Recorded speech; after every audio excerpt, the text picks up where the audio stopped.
अनेकांच्या पोटातील ओठावर येणाऱ्या गुपितांची बिनधास्त मांडणी करणारं बातमीपत्र। सांगलीमध्ये भाजपचे विद्यमान खासदार संजय काका पाटील यांना लोकसभेची तिसऱ्यांदा उमेदवारी जाहीर करण्यात आली। उमेदवारी जाहीर होताच कार्यकर्त्यांकडून जल्लोष करण्यात आला। यावेळी पेढे भरून कार्यकर्त्यांनी खासदार संजय काका पाटील यांना शुभेच्छा दिल्या। जिल्ह्यामध्ये उमेदवारी मिळणार का नाही अशी शंका होती, पण भाजप हे विद्यमान खासदार संजय काका पाटील यांना तिसऱ्यांदा उमेदवारी देऊन विश्वास दाखवला आहे। त्यामुळे भाजपचे खासदारकीचं तिकीट आता निश्चित झालंय।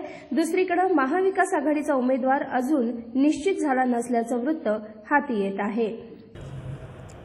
देशातल्या नेत्यांनी, राज्यातल्या नेत्यांनी निश्चितपणाने हा विश्वास टाकला।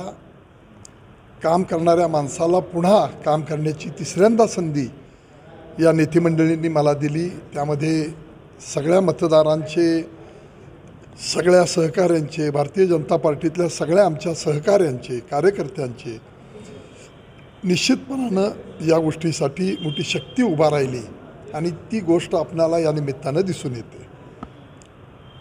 सगळ्यात मोठं आता आव्हान तुमच्यासमोर कुठलं असेल की या निवडणुकीमध्ये, कारण की काँग्रेस महाआघाडीचा उमेदवार अजून ठरलेला नाही आहे किंवा शिवसेनेचा उमेदवार रिंगणात आहे असं नाही। 2 दिवसापूर्वी मी टीव्हीवर बातम्या पाहिल्या, पण अजून त्यांचा महाविकास आघाडीचा काही डिक्लेअर झालेलं नाही, त्यामुळं त्याच्याविषयी आज भाष्य करणं उचित नाही।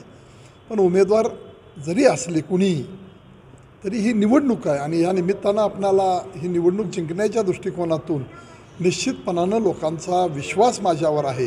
काम करणारा हा आपला माणूस आहे, त्यामुळं ही निवडणूक आपल्याला लोकांच्या आशीर्वादानं मोठ्या मताधिक्यानं आपण जिंकू हा विश्वास या निमित्तानं व्यक्त करतो। तिरंगी लढत होईल असं चित्र निर्माण होत आहे, कारण की तिरंगी लढत झाली त्यामुळे तुमचा विजय झाला असा आरोप झाला होता। यावेळी काय जो जीता व सिकंदर आरोप करणाऱ्यांच्या बाबतीमध्ये अनेक कारणं असतात। नास्ताईनं अंगण वाकडे। पुन्हा मी सांगितलं, 1 महिना 1.5 महिन्यापूर्वी एका युवा नेत्याला सांगितलं की तू मैदानातनं पळ काढू नकोस। आपण आव्हान देऊन लढणारी माणसं आहोत, समोरासमोर त्यांना आव्हान दिलेलं आहे, ते काही अडचण नाही। कधीही त्या निवडणुकीच्या निमित्तानं त्यांनी पुन्हा तिसऱ्यांदा निवडणूक करण्यासाठी समोर यावं, लोकांचा तेवढा विश्वास आमच्यावर आहे। निवडणूक लागल्यानंतर महिन्याभरात काम करून कधी लोक नेता करत नसतात, त्याला 12ही महिने लोकांच्यामध्ये राहावं लागतं, काम करावं लागतं, तेवढं उदात्त मन असावं लागतं।